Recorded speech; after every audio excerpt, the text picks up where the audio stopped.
Good evening, ladies and gentlemen. Before the meeting starts, my name's Jackie Weatherall and I'm the Chief Executive Officer for the City of Greater Dandenong, and welcome to tonight's meeting.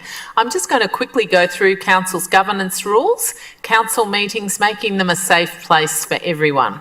During the council meeting, members of the public cannot address the meeting outside of public question time, must not interject or act offensively, must remain seated, must switch your mobile phones to mute.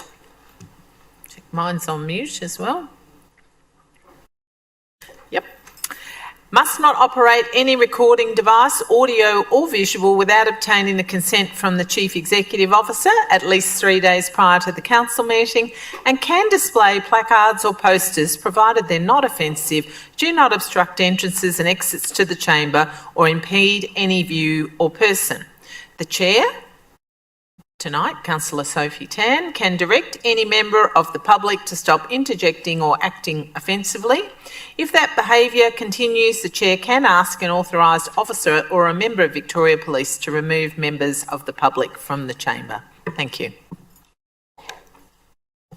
Thank you. Good evening, everyone. Welcome to our ordinary council meeting, Monday, 28 July 2025.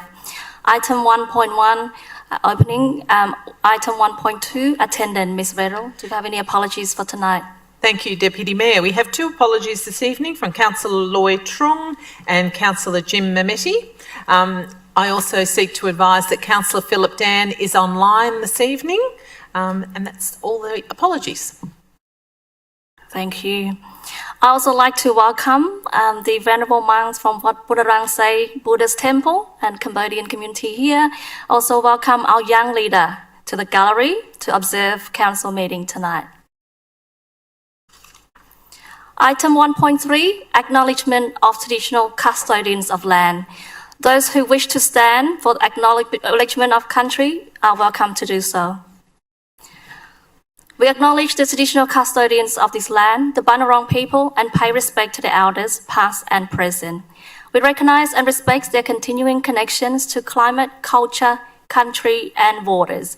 And we also pay our respects and acknowledge all Aboriginal and Torres Strait Islander peoples and their elders present here today in acknowledging their journey.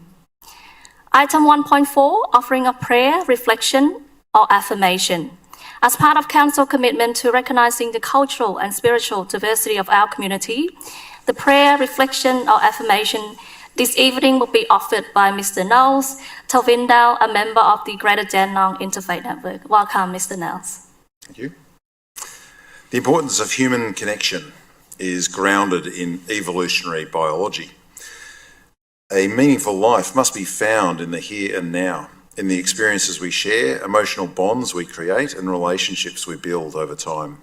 Human beings are social animals. Our brains are wired for cooperation, empathy, and sharing. These traits evolved because they help us survive and thrive in groups. That's what living in a community is. It's what makes it exciting and joyous when our nation does well at sport.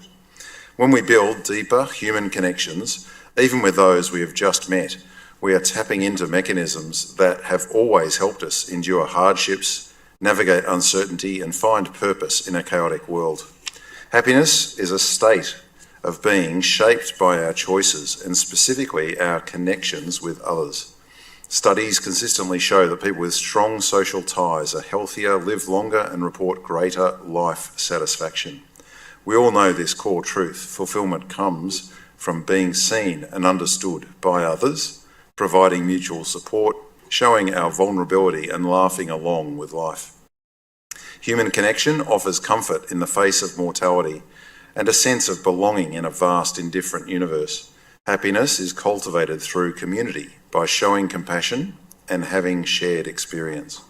We treat others with kindness kindness because we understand, through empathy and reason, that care and compassion enrich everyone's lives. Acts of love and generosity are meaningful precisely because they are chosen, not commanded. Human connection allows us to be part of something larger than ourselves without being eternal or supernatural. Deep relationships and connections with many others provide essential anchoring. They help us navigate life. The shared experiences help us to celebrate joy, construct personal narratives that feel worth living, and endure suffering. Knowing that life is finite deepens the value of each moment we share with others. Every hug, every conversation, every act of trust becomes more profound when seen as part of our only known chance of existence. Human connection is not just beneficial, like bees in a hive, it is foundational. None of us can be our best without others, even those we have only just met. Connection creates meaning and happiness in a universe that offers no inherent promises. Connection is the closest thing we have to transcendence, not beyond the world, but deeply embedded within it. You please be seated.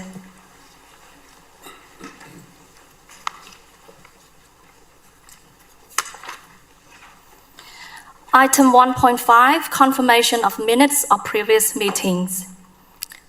Is there a mover, please? Councillor O'Reilly has been moved. Thank you. Moved by Councillor Raleigh, second by Councillor Yim. Are there any questions? Is there any opposition? As there's no opposition, the item is carried. Item 1.6, disclosures of interest. Ms. Farrell, do you have any disclosures of interest tonight? Thank you, Deputy Mayor. No, there are no disclosures of interest that have been provided to me this evening. Thank you. Item 2, Officer Reports, Part 1. 2.1, Petitions and Joint Letters. 2.1.1, Petitions and Joint Letters. Do we have a Happy to mover? move that. Moved by Councillor Garrett and second by I'll Councillor second. Formosa. Thank you. Are there any questions? Is there any opposition? As there is no opposition, the item is carried.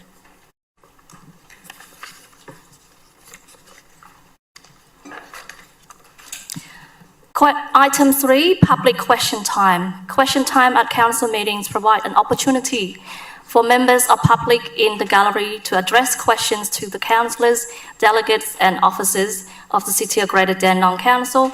Questions must be complied with S.4.5.8 of Council's governance rules.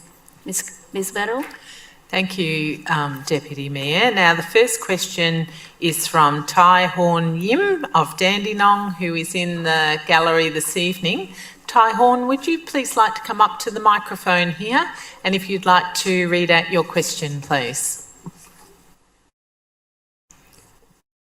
Thank you so much. I would like the council to support the international law asking Thailand to stop bombing Cambodia using a classic bomb and attack civilian and Cambodian innocent people in Cambodia. I understand that the US President Donald Trump have talked to both Prime Minister Cambodia and acting Prime Minister of Thailand and trying to get ceasefire on the 26th of July 2025. However, Thailand still use military, still bombing Cambodia after the ceasefire has been initiated by the US President. So for that reason, I would like to ask the council to support, because City of Greater Dandenong have the largest population of Cambodian community in Australia.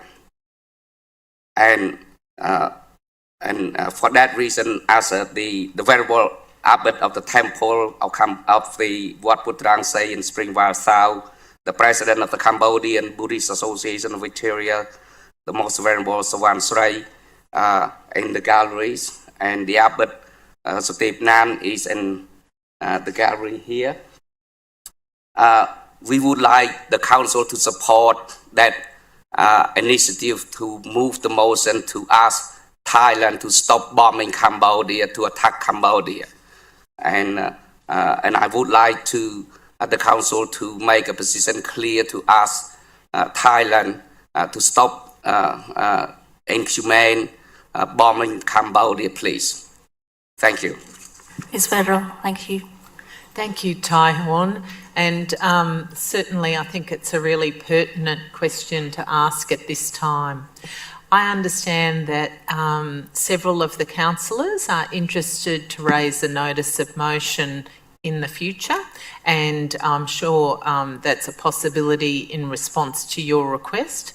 And if a notice of motion was adopted by the council, then that would be council support, and that's a decision for the councillors.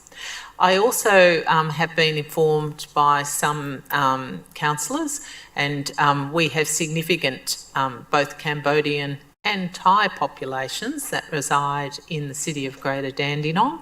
And in talking to some of the councillors, I will ensure that our council website provides information if any of them are distressed after, hearing and learning more about what is occurring in that part of Thailand and Cambodia, that we'll look at where they can provide support services and any information as to strategies people can adopt to feel that they're taking some action in Australia. So thank you very much for your question this evening.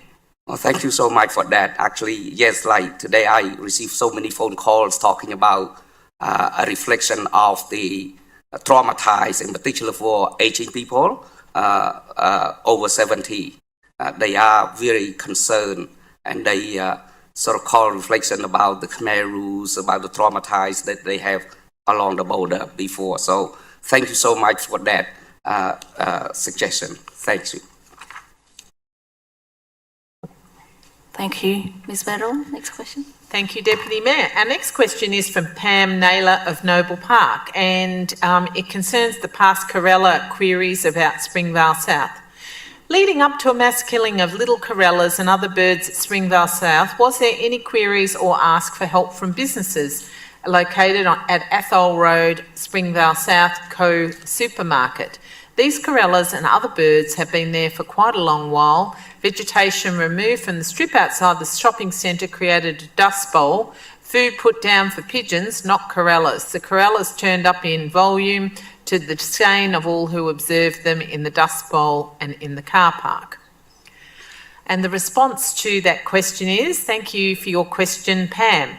We have checked our records going back to January 2025 and found one environmental health complaint that the shopping area and surrounds were dirty and needed to be cleaned. Records show our environmental health team contacted centre management, informed them of the complaint and visited the follow-up.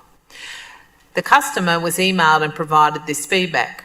We've not received any recent requests for assistance or reports of people feeding birds, wildlife at this location in the 6 months leading up to the recent incident.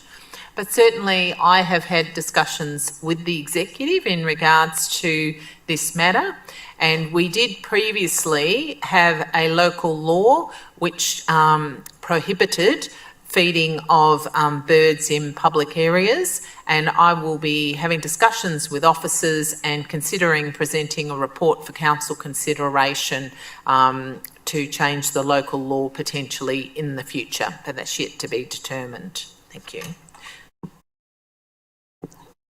Thank you, Ms. Verrill. Any further question from Pam? Yes, thank you. Our next question is from Pam Naylor of Noble Park, concerns olive trees in Keysborough.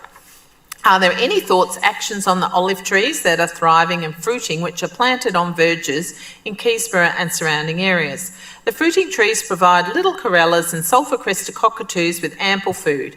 Huge collections of them feeding, spilling into the ground and roadway. The unsuspected driver and deficient driver may have an issue with this scenario, e.g. run into them, deliberately or not. This was my observation. Thank you.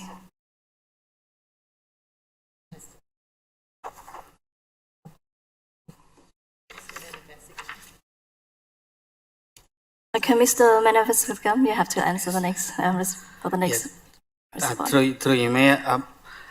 Thank you for your question, Pam. Council street tree selection process is guided by the urban tree strategy, which is considers a range of factors including local context, climate suitability, urban heat resilience, and also biodiversity value. Yes. The olive trees planted on some verges across Keysborough are typically selected cultivars that low to no fruiting. However, as with all living systems, some variation can occur depending on the seasonal conditions and the maturity of individual trees. We acknowledge that the interference between wildlife and the urban environment can create complex scenarios, particularly when food sources attract large flocks to the roadsides. Council's broader biodiversity efforts prioritize the creation of dedicated habitat, areas and corridors within reserves and parks, where food and shelter can be provided in a more appropriate and safer settings for both wildlife and the community. We will continue to monitor this situation, factor it into the future planning of that. Thanks, Pam. Thank you. And next question, Ms. Barrow. Thank you, Deputy Mayor. Our next question is from Gay Guest of Keysborough, and it concerns the Emergency Services Levy. 22 Victorian councils, mayors and councillors gathered together to launch an extraordinary legal move to block the state government's new Emergency Services Levy, saying that the tax will push many ratepayers to the brink. Councils have been tasked with collecting the state government's new multi-billion-dollar emergency services tax. It's a responsibility the other councils don't want and now want to avoid. Geelong is being forced to ask for an extra $20 million from its residents. Gippsland Latrobe Council needs to grab an extra $5 million, while City of Yarra, the figure is $200,000. City of Yarra has started issuing new rates notices and say to stop this responsibility, councils have to do it collectively. Did anyone from CGD attend this forum, and how much money would our municipality collect for this emergency services tax from ratepayers per household? If CGD reps do not attend the forum, why didn't they attend? Can I ask Ms Hanson to respond, please? Thank you. Through you, Deputy Mayor. Regarding the recent forum, a number of councillors received the information about the event but were unable to attend due to prior commitments. Under the State Emergency Services Volunteer Fund, the estimated levy to be collected for the City of Greater Dandenong in 2025-26 is roughly $57 million. Council's annual rate, I'm just going to highlight just an extra point in relation to the levy and where that will sit on Council's annual rate and valuation notice. For the 2025-26 year, we'll clearly separate out council charges from state government levy charges.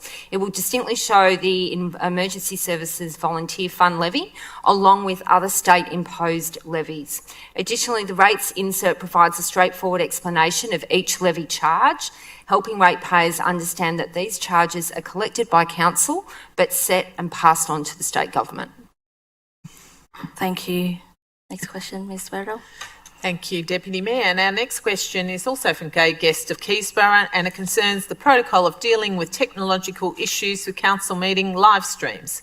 At the last council meeting with no audio, it was not evident how councillors debated item 4.1.1 plastic policy review and 4.2.1 gambling issues, which is indeed disappointing as both issues are of significant importance to residents and that it was passed unopposed. In future, when there are significant glitches in the webinar system, can council cancel the meeting until audio is restored so we can comfortably watch the item, listen and hear what was said as it was not recorded in the minutes of the meeting, so we are none the wiser? Could Ms Hajari please answer this question?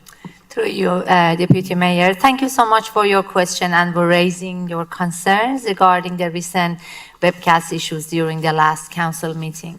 Council shares the committee disappointment that the audio was not available through the portion of the live stream. Please be assured that it was a rare and unexpected occurrence.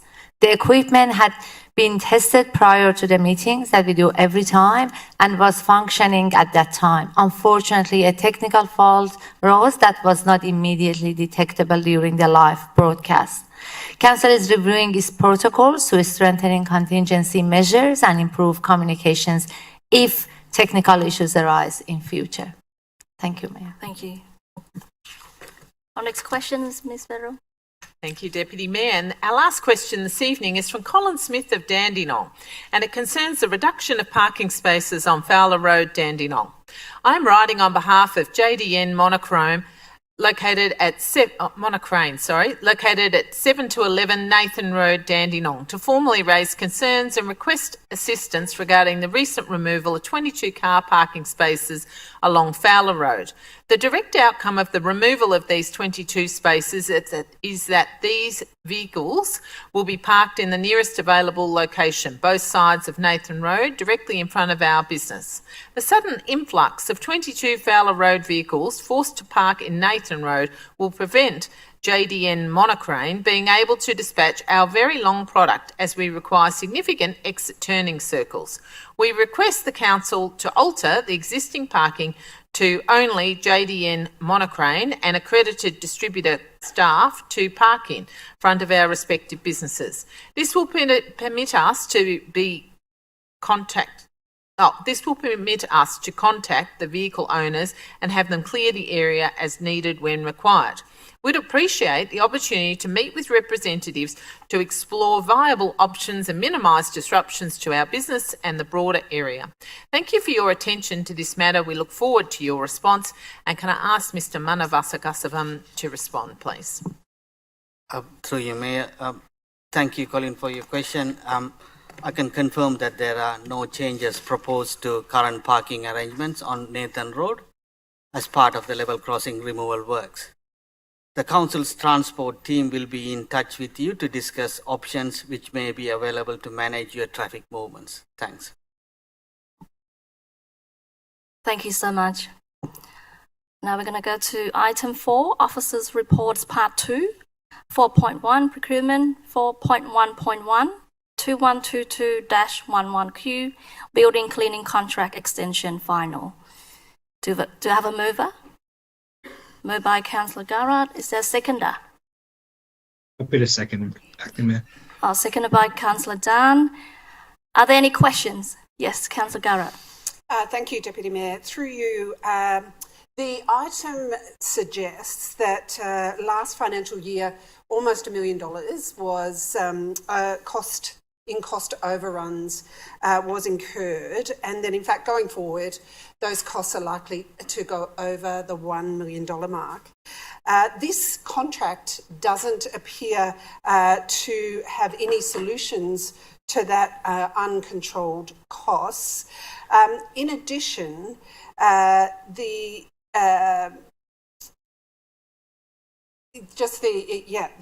issue of escalating cost. The other question I had around this was, why did we choose not to put this out to market, given that it's a period of 2 years and given that it doesn't appear to be addressing the uncontrolled cost factor within the contract? Then could I get Mr. Manifagasavam to answer, please? Yep. Through you, Mayor. Thank you for your question. So what we are looking at is we did a review on that one. Mainly the uncontrolled cost is the 42 buildings we clean. It's mostly used by the community members as well, and also community bookings and all of that. If you compare the numbers, back in 2021, 2,000 occasions of bookings, and now it's coming up to a 12,000 users of our building. So which is a good outcome, because community should be using our buildings. But we are still keeping the standard of every booking we go and clean the meeting rooms for the next booking.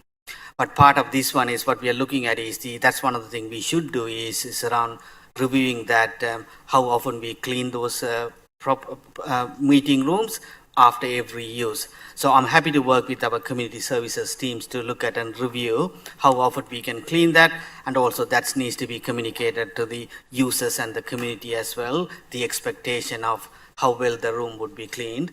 Instead of every single meetings, it might be twice a day or something like that. Happy to work on that one. And on the other question is around why it's for 20 months, mainly because this contracts, and also we are looking at other contracts like public toilets cleaning, and also barbecue cleaning. Those contracts are currently coming to end of next calendar year, 2026. So aligning these contract will help us to combine all those 3 contracts together and go out to market as a one big contract. That would help us to get a better prices because of the economy of scale. Thank you for that response. Just a follow-up question. I understand that you're looking to collapse and change the system.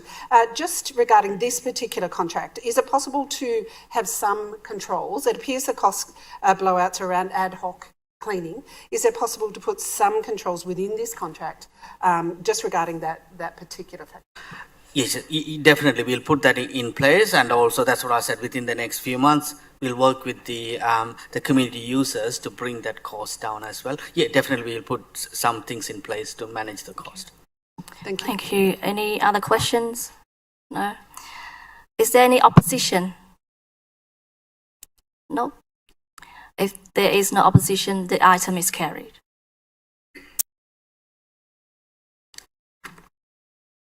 Okay, item 4.2, policy and strategy. 4.2.1, council expenses, support and accountability policy review. Is there a mover? Councillor Garrett. Thank you. Is there a seconder? Councillor O'Reilly. Thank you, Councillor O'Reilly. Seconded. Are there any questions? Yes, Councillor Garrett. Thank you, Deputy Mayor. Through you to the relevant officer, this policy does allow broad CEO discretion for approving exemptions and relies on limited public reporting of detailed expenses. Therefore, what safeguards will be put in place to ensure transparency to prevent potential misuse of councillor entitlements? Thank you, Ms. Vero. Mr. Jari, actually. Mr. Jari, okay. Through you, Deputy Mayor, and thank you, Councillor Garrett, for your question. As you see, the policy is, we had it in place. It has been some changes to adapt it with the best practices. So if I can ask you what exactly your concern, which part of that makes you that feel that we don't have enough guardrails or the structure in place that prevent any issues? Can you please point out to that? Thank you. Thank you. I think there are 4 discretionary areas that the CEO has in terms of travel expenses, in terms of I think unexpected and arising, and I don't have the 4 exemptions, but I believe there are 4 separate sections where the CEO has a fair degree of discretion as to whether she allows those or not, and they seem to be quite broad, and there's not a lot of criteria built around them. So just wondering what safeguards that will be in place to ensure that is a control cost, or that is consistently applied in the discretion shown by the CEO. Yeah, through you, Deputy Mayor, and I'd be happy to answer that. I'm more than happy to look at, we provide regular updates to the community about councillor expenses, so I'm happy to review the reporting there, and perhaps you and I can have a chat offline, happy all with Mr. Jari to be able to look at how we might strengthen that further. Well, I'm also happy to look at strengthening the quarterly reporting, if that's something that we'd like to ensure that any of the items that the CEO has expenses for, I'm happy to ensure that they're independently accounted for. Thank you. Just a question to the Chair. If there are changes to this, are we going to go ahead and pass the item, or are we going to delay it and make adjustments? Just looking for a procedural ruling on that. Well, if you talk about a major amendment, so we might have to defer it. If it's just a little, tiny amendment, you don't have to. The discretion is yours, I think, Chair. My question, I'm happy to work with the CEO. There will be obviously some slight changes. The ball is in your court as to whether you think we should proceed or push for a delay.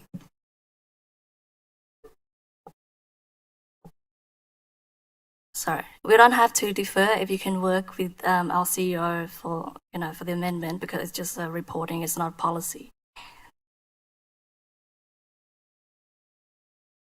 I'm saying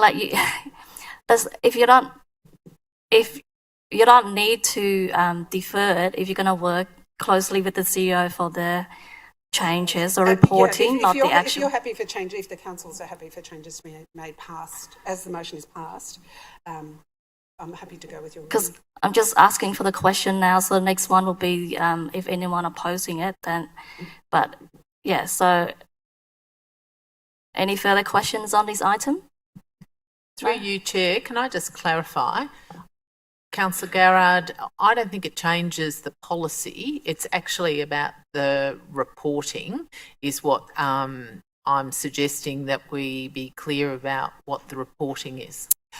Yes, look, the CEO discretion, the areas of discretion, of which I believe there are 4, are quite broad. So whether you are going to make changes to those in terms of maybe some elaboration on how you're actually going to make those calls, in which case there would be no substantive changes, and then more clarity around reporting. In that case, I think we can proceed. Yeah.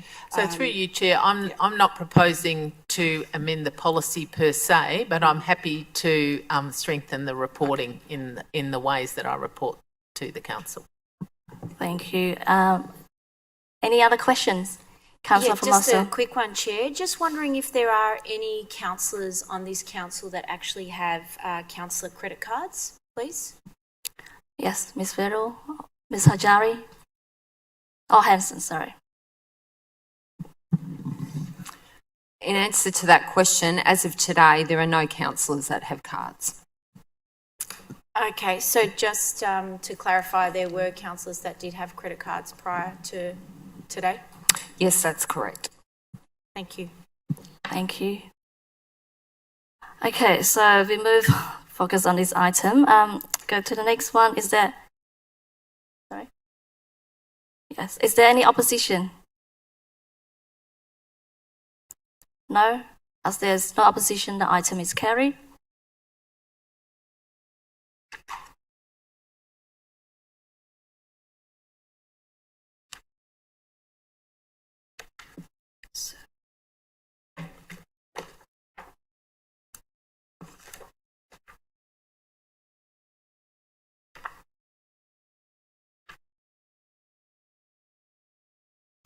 Okay, so item 4.2.2, Councillor Gift Policy Review. Do I have a mover, please? Councillor Garrard again, thank you. Is there a Councillor seconder? Milkovich. Seconded. Okay, thank you. Seconded by Councillor Milkovich. Are there any questions? Yes, Councillor O'Reilly. Thanks. Thank you, Chair. Just wanted to clarify, under this policy, it is quite stringent, but to the relevant director or whoever you direct the question to, Chair, councillors just going to events as we do through the week and just where we haven't bought a ticket. I know a lot of the time we do buy a ticket to the event, or council pays for the ticket. If we do receive just like a basic thing such as a meal, do we have to declare it? Thank you. Ms. Hajari, please respond. Through you, Deputy Mayor, and thank you, Councillor O'Reilly, for your question. As you know, this policy is all about assisting councillor for more clarity and guide railing around the transparency. So, of course, in the cases that you may not be clear about the value of the ticket that you receive, the officer recommendation based on this policy and the purpose of the policy is really recommend that you declare if you receive any kind of the tickets that you don't know, or even you may go to the events that even doesn't have a ticket, but you have been like the hospitality there, or you have been offered the meals, you cannot really predict how much it costs. So we just recommend that you declare that to the office. That is, we understand that it might be a bit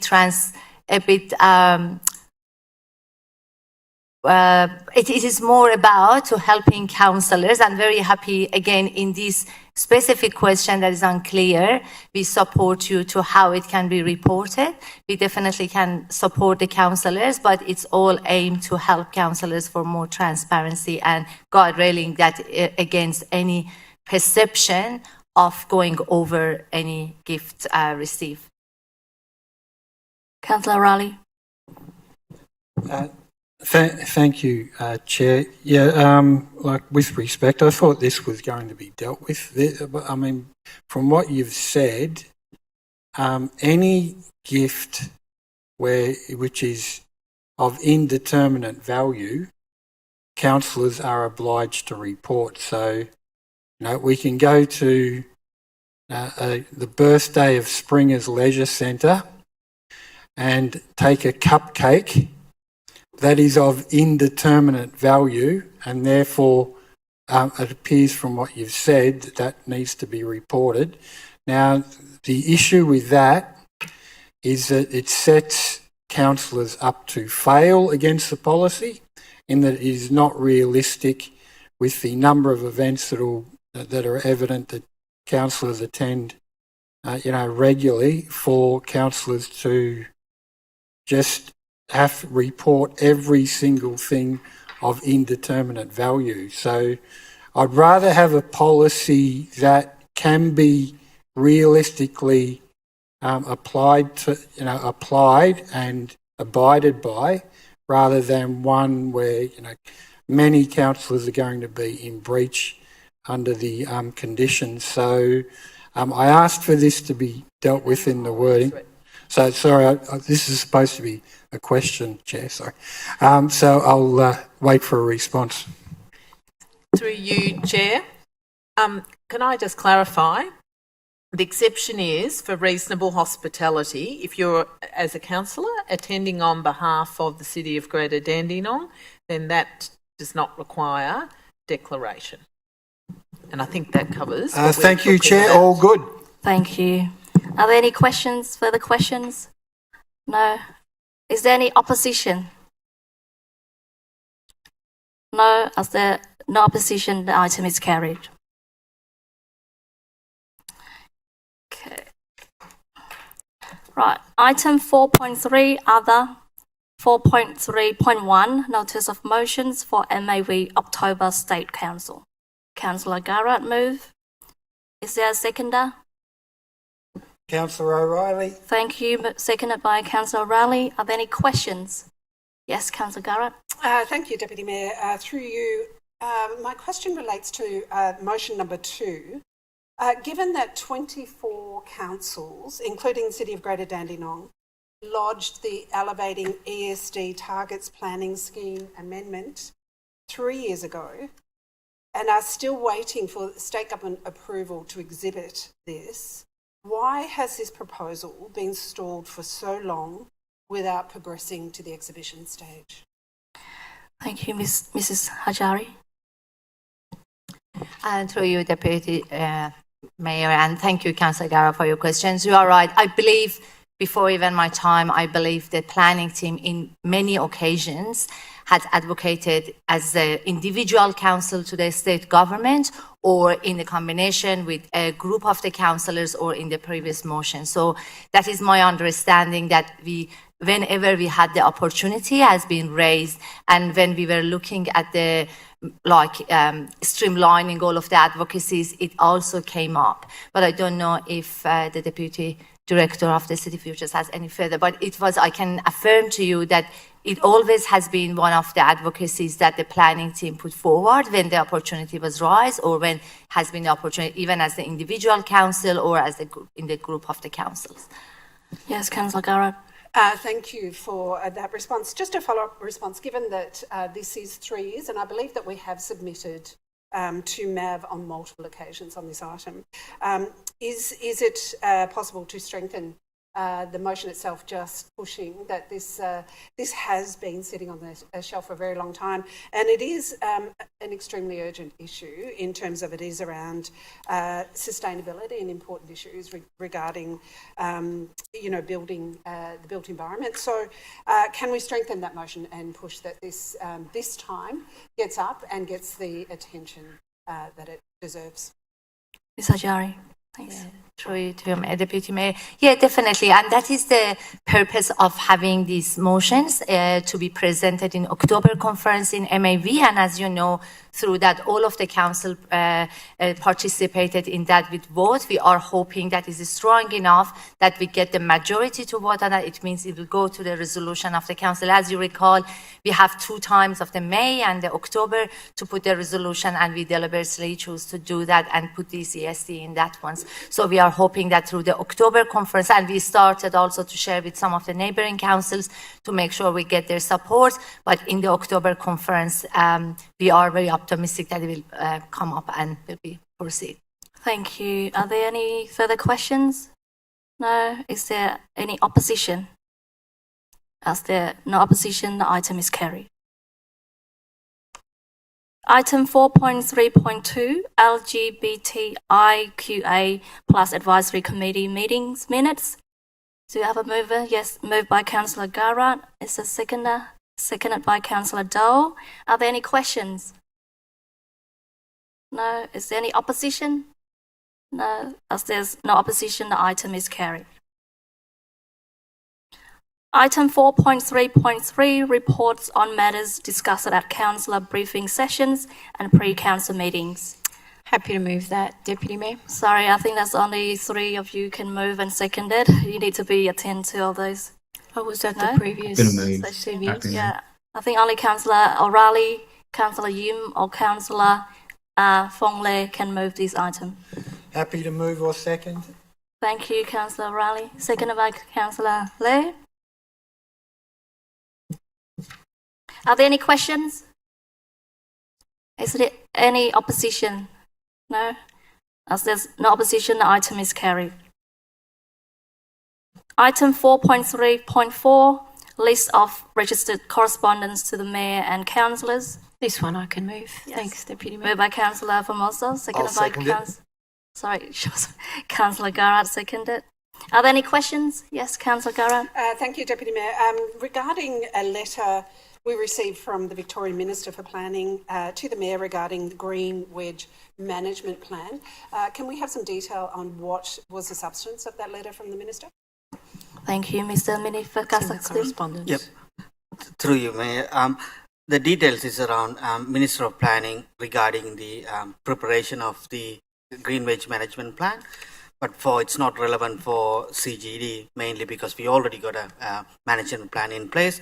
If any new councils preparing the plan, that's the process they have to follow through. Thank you. Any further questions? Is there any opposition? As there's no opposition, the item is carried. Item 5, notice of motions. There's no notice of motions for tonight. Item 6, reports from councillors, delegate members and councillor questions. I go with Councillor Dan. Councillor Dan, can you hear me? Yes, I can. Thank you very much, Acting Mayor. Just wanted to make a comment on the Snow Festival in Springvale yesterday. I think despite the weather, it was still a really well-attended event. And I just wanted to acknowledge all the organisers from council, the small businesses or the stalls for working together so well to put up an event that was run so well despite the weather. I know we've got some special guests here tonight from the Young Leaders Group. I'm sorry that I can't be there tonight, but just wanted to say thank you for all the work and contributions that you make to our community. And I wanted to acknowledge all the work that you do. I know for a lot of you, you are still at school, and you could be at home studying. You could have been working all day today, but you really made the effort to get involved in your community and contribute where you can, and that should rightfully be acknowledged and thanked. But otherwise, that was all from me tonight. Thank you very much, Acting Mayor. Thank you, Councillor Dan. Councillor Dole?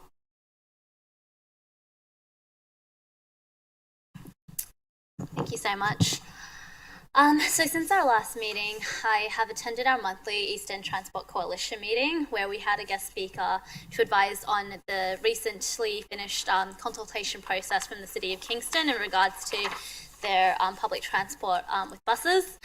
For me, it really highlighted the need for more investment in these types of infrastructure, especially when in regards to the fact that they had a suburban rail loop stall at the Springvale Snowfest, and I actually noted that it was the cars and the train modes that seemed to be a favourite form of transportation from participants. And for me personally, I do wonder how much of this was affected by the relatively poor investment in cycling and bus options. I know that in Keysborough South Ward, really the lack of bus shelters, which I know is due to the fact that we're locked in with that media contract until late 2026, but also the fact that the buses don't run as frequently as other routes, and so people don't choose buses as a mode of transport because they are unreliable or they have to sit in the elements for quite some time before a bus comes.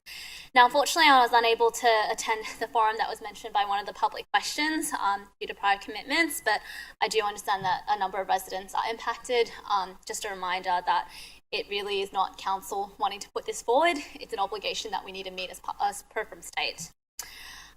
On the more positive note, I was able to attend both the community planning days at Cherhatchwan Park and Summerfield Reserve, the latter of which we did get over 2,000 native plants into the ground. So thank you so much to our conservation team who organised both these beautiful and fantastic events, and also our sustainability team who helped support this event. I know that a lot of families and attendees really got a lot of value from it. I'd also like to thank Worth, a local Dandenong South business who supported us on the Sunday, and to Councillor Yim for also attending on that Sunday.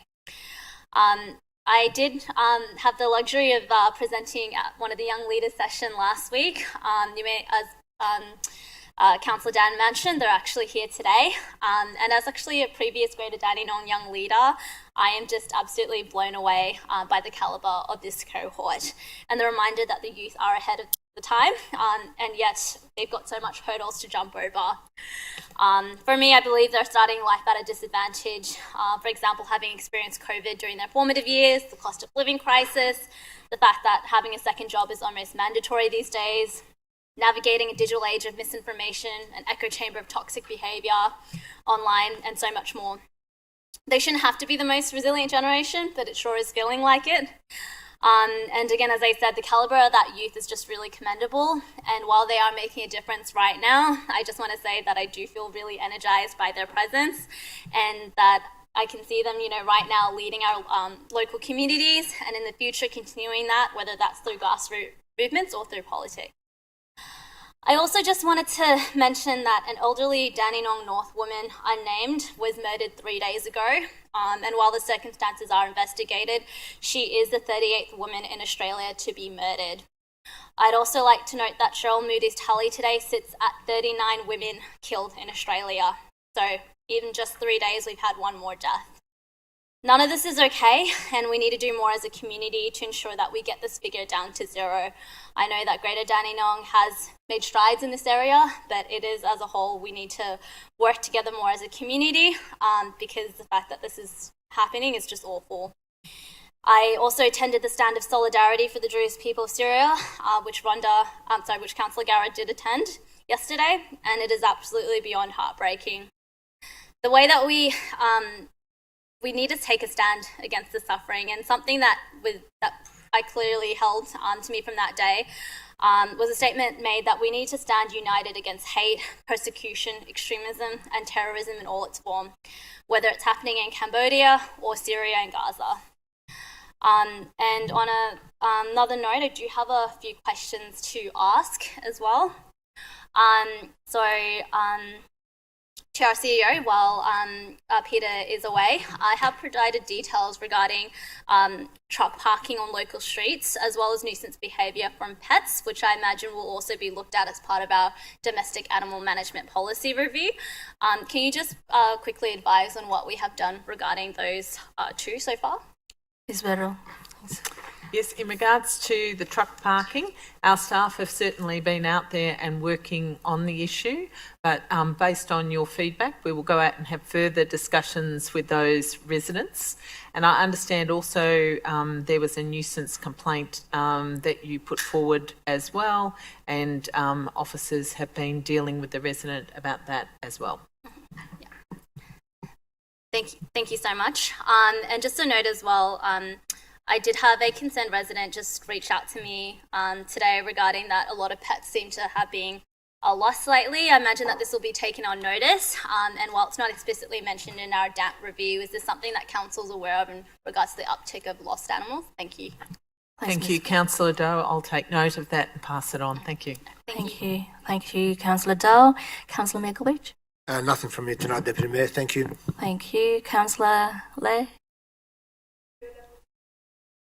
So I would like to just a week. I'm so honored to represent for the council to make the speech in the festival Snow. So it's very interesting for me. So because that display is a new event for every single year, I'm really excited. Even the weather is not good. It's still a little bit raining and it stop and raining. So, but when stop raining, a lot of people jump out again, and then make me some time to walk around. So, overall, it's so good, but something business owner there around those food stall. So I just asking them how going on. So they just make me the question if they can do in some credit note, if they register for the next event, if council can refund something or discount something for next event, they register for the food store again. Because it's all the 1 or 2 raining, they can't sell anything. So that's why they just make the question. Some wonder how, if the next event, they make sure they don't want to lose the money when they register. They say, I say, okay, I understand it. Because they want to do the community to join together to make the event for everyone happy. So that's why it's just one thing there. That's it. Thank you. Thank you, Councillor Phuong Le. Certainly, we've had some great feedback, as has been mentioned today, about Snowfest, but I'll take that on board and I'll take it on notice, and then I'll let you know what the officers have to say once they've considered that request. Thank you. Thank you. Thank you. Councillor O'Reilly. Thank you, Chair. I'll just mention 2 events that I attended. Springvale and Dandenong Historical Society, Deputy Mayor, you were at, as well as, I think it was just me and you from the council. Really interesting, and such a strong and important organisation in this municipality. Deputy Mayor, I think as councillors we go around and see a lot of multicultural groups maintain and remember their cultural history, and we saw a version of that at the Springvale and Dandenong Historical Society meeting, in that we had a very interesting speaker, Stan, talk about the history of Waltzing Matilda and Banjo Patterson, and some of the facts I didn't know, and I've checked ChatGPT, and ChatGPT didn't know either. So you had to be there to learn it. But it was really interesting history of some of the sort of Australian folklore and so on. So that was that event. And the second one I'll mention is the charity fundraising dinner hosted by Servants of the Two Hearts in partnership with Reaching Out Because We Can at Sandown Greyhounds. Now this organisation is out there, volunteers addressing an issue that as councillors we get contacted about all the time, and that is homelessness. And, we get contacted, and a lot of the time, we have to honestly say to people that contact us that it is a police responsibility, and even the police say they can't do much until someone commits a crime. But this group is out on the streets empathetically trying to make a difference to those people that are doing it rough. And it's the passion with which they speak about the cause that they're on and they're addressing is boundless, and it is really inspiring to myself, and I'm sure yourself, Deputy Mayor, to be invited and be part of that. And they did certainly thank council and council officers, a few that were in it, which a number of council officers were in attendance, for council's support. So they were extremely appreciative of that. So that was a great event, and that's all I've got to report. Thank you. Thank you, Councillor Raleigh. Councillor Formoso. Thank you, Chair. I too would like to welcome our young leaders who are here this evening in the gallery, some of which I know quite well, so welcome and thank you for, hopefully we're not boring you too much, for staying along and observing this meeting.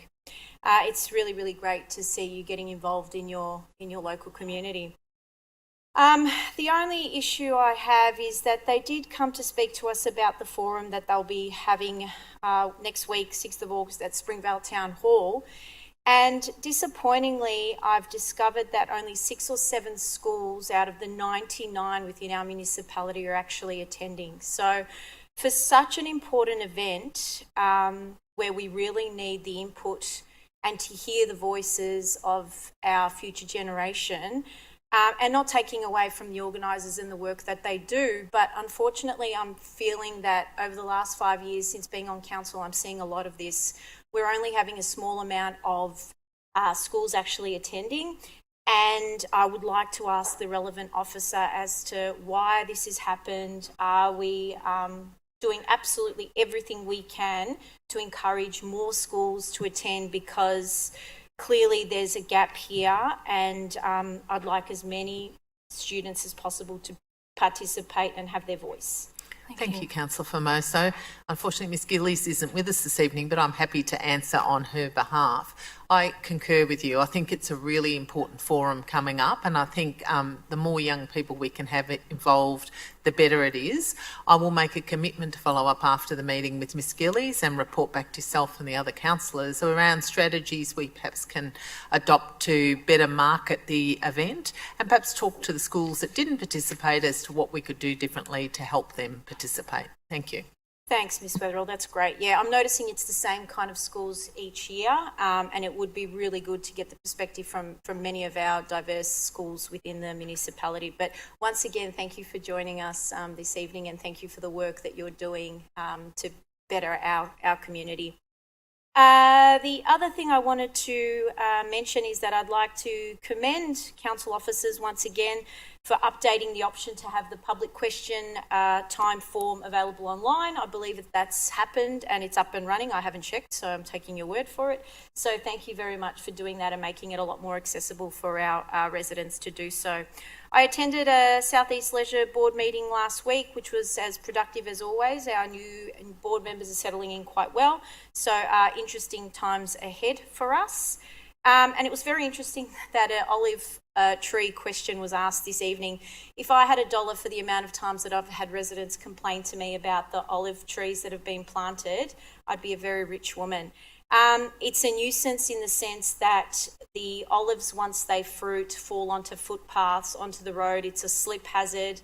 I've even had some residents tell me that they've seen residents bring out their ladders and climb up the trees with their ladders on the footpath to collect some of these olives for their benefit. I don't know how tasty they would be, but anyway, that's been happening, which is a huge OH&S issue. Why on earth have we planted these is beyond me. My understanding was that we were planting these olive trees that were not going to be fruiting. They were a non-fruiting olive tree. Please, can we stop planting these trees? And if the relevant officer could please respond. Mr. Manifakas Asivan, thanks. Yeah, so you may, thank you for that question. As you know, those trees are non-fruiting trees. That's how it's been selected. But nature has got a different views on things. So definitely we are happy to review that, and also we'll work with the community and see what's suitable trees on those areas. Thanks for that.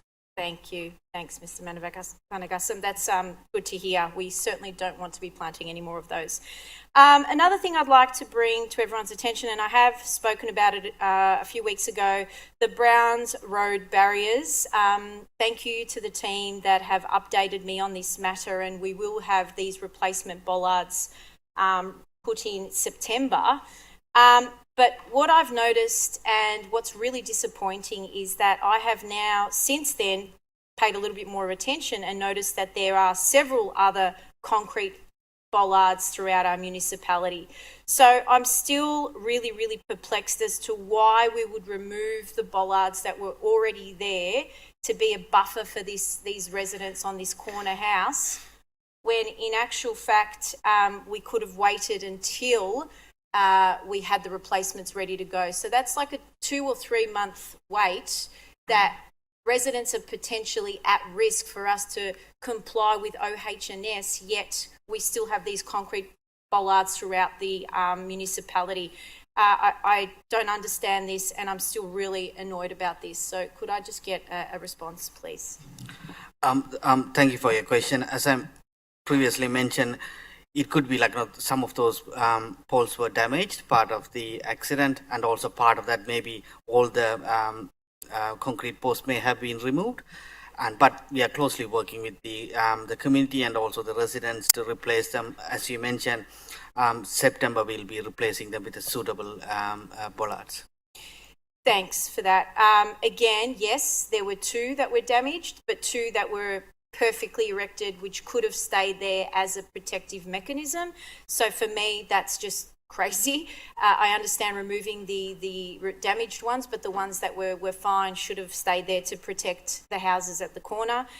What does that then say to the ones that are already in existence? What are we doing with them? Are we waiting for them to be damaged before we replace them? Are we going to do an audit on all of our concrete bollards? I'm just, as you can imagine, pretty distressed about this, because residents are continuously telling me the same thing, and I can't give them an answer because there is no logical response that I've been given as a result of this. So I'll leave it at that, but if we could please have a look into that issue, and if we can get these bollards up on Browns Road as soon as possible, because we know this is such a high-risk area considering how many trucks use this road on a daily basis. And that's all from me, Chair. Thank you. Thank you, Councillor Formoso. Councillor Yim. Thank you, Chair. Yesterday, I planted a few trees and plants at Summerfield Reserve, Keysborough, alongside Councillor Doe for National Tree Day. It was a great turnout, with special thanks to Councillor Doe for spreading news of the event on her socials. Springvale also held the annual Snow Festival as well yesterday. I attended with yourself, Deputy Mayor Tan, Councillor Lair, Councillor O'Reilly and Councillor Trong. Although the weather was not ideal, the streets were full of people enjoying the day. I myself was able to get this cool temporary spray tattoo from the Amplify booth, formerly Freezer, which I've been told will wash out in a few days. This shirt also I got from a store. I think it was called 885 or 855. They had come all the way from Cambodia and were selling this shirt and many others that were designed and made in Cambodia as well. I know it might have previously been addressed earlier, but I would like to ask a few questions to the appropriate officer. I understand that international affairs are outside Council's direct responsibilities, but with the recent escalation in tensions between Thailand and Cambodia, I've been thinking about how this might be affecting some of our local residents, particularly those with close family or cultural ties to the region. I want to acknowledge that some members of our community participated in a peaceful protest yesterday in response to the conflict, some of which are here tonight. Thank you. The protest reflects just how deeply this issue is being felt on a local level. I want to ask whether Council has considered how global events like this could be impacting our community on an emotional or well-being level, whether there might be any supports, formal or informal, that could be made available to help affected residents feel seen and supported during this time.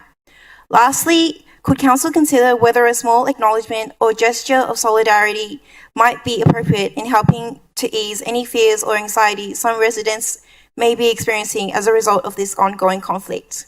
Thank you. Mrs. Bedrell. Thank you, Councillor. And it's a great question, and I like the previous question as well.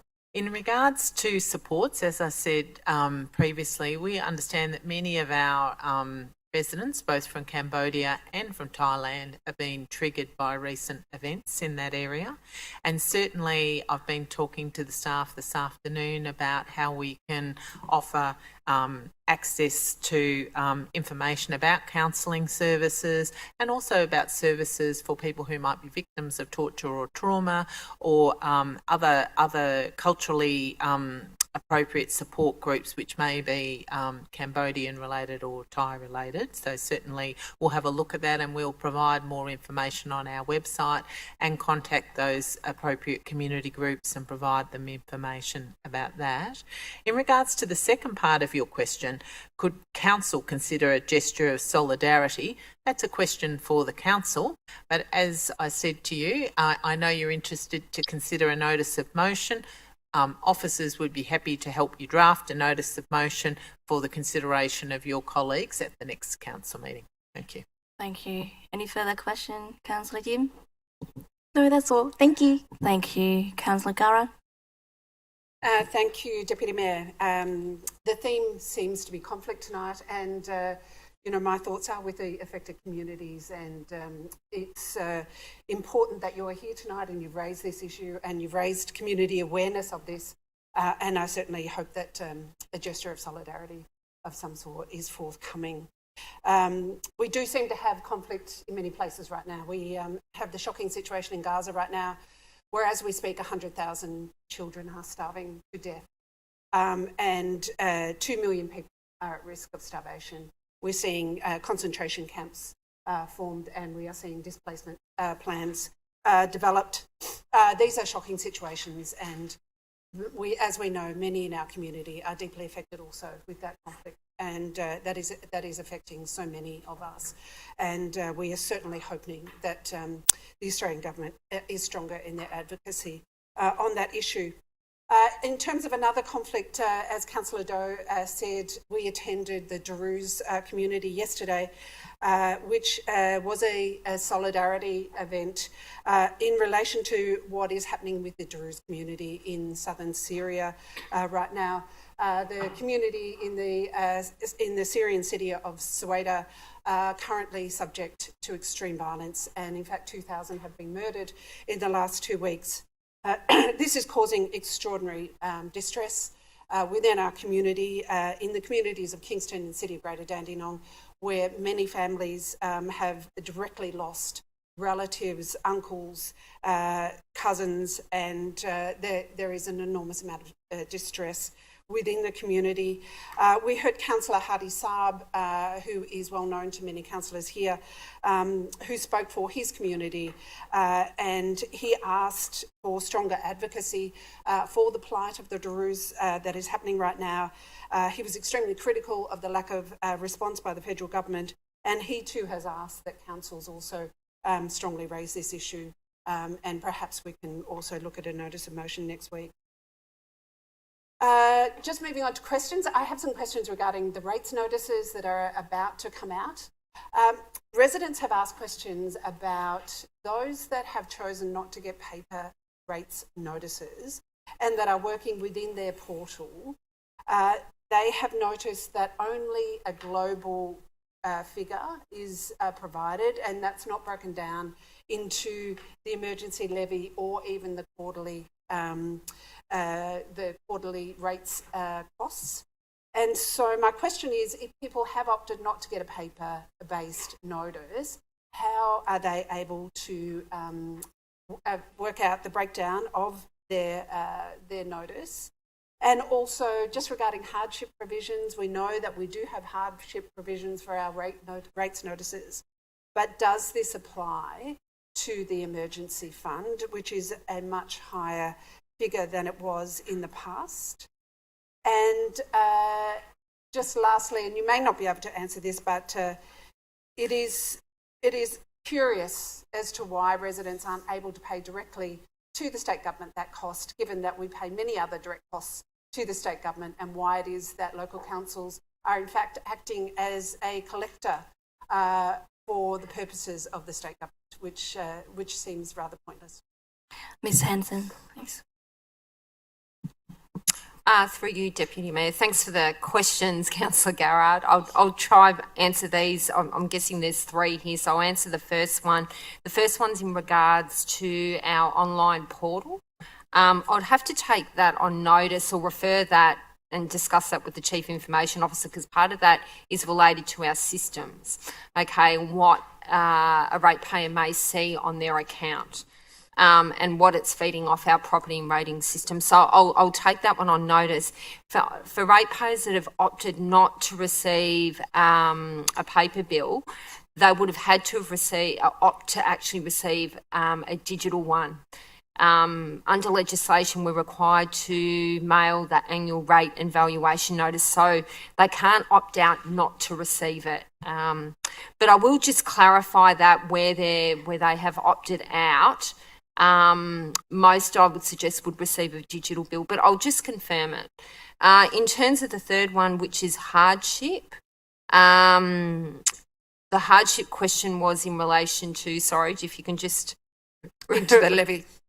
Into the levy. Yeah. Is that about receiving hardship and the application? Whether it's subject to the hardship provision. Yeah, so the legislation actually states, so I'll just take this so everyone's clear on this, but when a ratepayer does pay their rates and charges, which is made up of council and the fire, also the emergency services volunteers levy, it under legislation, which is the former fire services property levy legislation set by the state government, it mandates that the receipt is distributed or equally apportioned to all charges, whether they're council or state.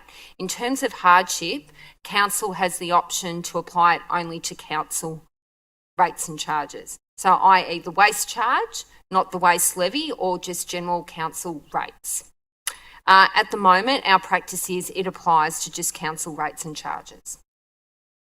In terms of the collections, that's a mandated state government border policy issue. So councils are nominated as the collecting agency, no different to, say, when we pay on now, even the waste levy. A little bit different, but yeah, it's mandated under the Act. And we continue to advocate along with all other councils. Okay, thank you. And I do understand we are part of the advocacy group to pushing to separate that. My final question is regarding the ADCO, who is a current contractor building our swimming pool. Last week, there is current legal proceedings against ADCO Construction, and we did hear last week there was acknowledgement within the hearing that there was knowledge that the steel used in the Kew Recreation Centre was substandard, but the company did continue to use that.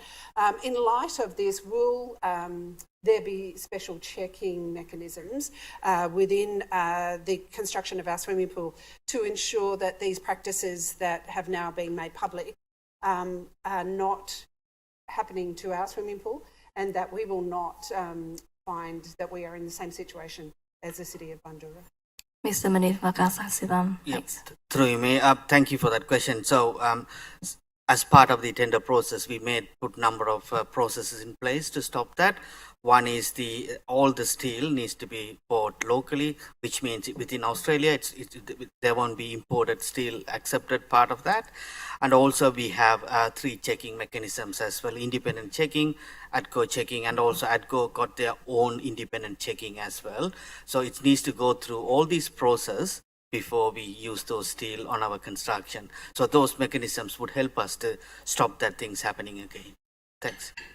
Thank you, Councillor Garrard. So I was a bit very busy too for the last 2 weeks, so I did attend a few events. On the 16th of July, it was my great honour to witness and present 294 citizenship certificates to our newest citizens.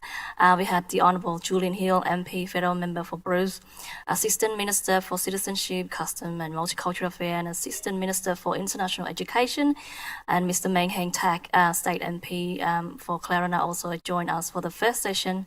And we had the shadow of Assistant Minister of Education, Anne-Marie Herman, for the Southeastern Metropolitan. She also joined for the whole 2 sessions. And once again, I just want to congratulate all the newest citizens.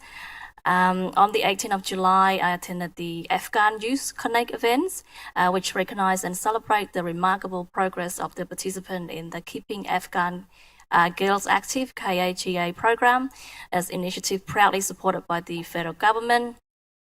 This program is not just about sports, so it's about, or not about sport or staying active, it's about creating space, building confidence and fostering leadership for the Afghan girls. The Mayor of Casey, Councillor Stephen Coolman, JP, we had Ms.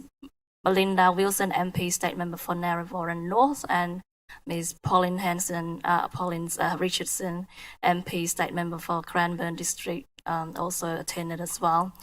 On the 19th of July, I attended the Dandenong and Springvale Historical Society combined annual lunch with Councillor Shauna Raleigh. Thanks to all the committees, members and their volunteers for many years for their hard work in preserving and sharing our city rich history, and since the early settlement to present day. On the 23rd of July, I also attended, it was a great honour for me to attend the Greater Southeast Melbourne, which is GSM events with our CEO, Ms. Jackie Verrill. So the event was to showcase the GSM region as the Australia manufacturing powerhouse, so to explore the challenges and opportunities for manufacturing growth in the region and foster stronger partnerships between industry, state government and local council. So it's great to hear from the Honourable Colin Brooks, MP, Member for the Bundoora, Minister for Industry and Advanced Manufacturing, Minister for Creative Industry. We've got GSM Board Committee, Mr. James Molino, a former Deputy Premier of the Victoria, and the panel as well. So mainly for 2025 GSM, our key focus areas including manufacturing, transport infrastructure, jobs and skills, housing and livability, and net zero transition. So mainly this is an important topic for us to advocate to the state government for next year election. So the few mayors were there. We've got Mayor Councillor Georgina Oxley, Kingston Mayor, Councillor Stephen Coolman, Casey, and Jake Kowazik from Cardinia Shire, he was there as well, and Mr. Gary Mars, MP, State Member for Narrabri South. On the 26th of July, I attended the special fundraising dinner supporting the 2 remarkable charities, Servants of the Two Hearts and Reaching Out Because We Can, with a few Councillor Shauna Raleigh and Councillor Bob Milkovich, and a few council staff attended. We got the whole table. So I just want to thank Elise, the founder of Reaching Out Because We Can, Sister Margaret Mary, and Sister Philomena from the Servants of the Two Hearts, and also thanks to the volunteers. Well, I've got 200 volunteers for the incredible work they do for our community, mainly whether they're helping homeless people up to like 4 a.m. in the morning, especially helping people escape from family violence, alcohol addiction, disability, people seeking asylum seeker. So both these charities always step up to offer assistance, build friendships with them and give them hope. So thank you for their dedication, genuine care and concern they show to others. Yesterday, 27, I was delighted to welcome everyone to our 13th annual Springvale Snowfest. So along with Councillor Alice Fongley, Councillor Shauna Raleigh, Councillor Lloyd Trung and Councillor Melinda Yim. Despite the weather, many people still attend and enjoy the Snowfest. So I just want to say thank you to our major sponsor, Optus, event supporter Bendigo Bank, Century 21 and Hyatt Place, Melbourne Caribbean Park. Also thank to our staff, Amplifier, which is formerly known as the Freezer Youth Committee. You've done a great job entertaining everyone. volunteers and many organizations and groups and also everyone involved. I will table my questions. I think I sent a few to our officer. And Ms. Beryl, I forgot to ask you about the question on notice. Can you provide that question to us? Yes, I have them here for you. There you Thank go. you. Thank you Thanks, so Deputy much. Mayor. Thanks. Next item, we've got item 7, urgent business. As there's no urgent business for tonight, we go to item 8, close of business. I declare the meeting closed at 8:18. Thank you. Have a good night, everyone. Thanks.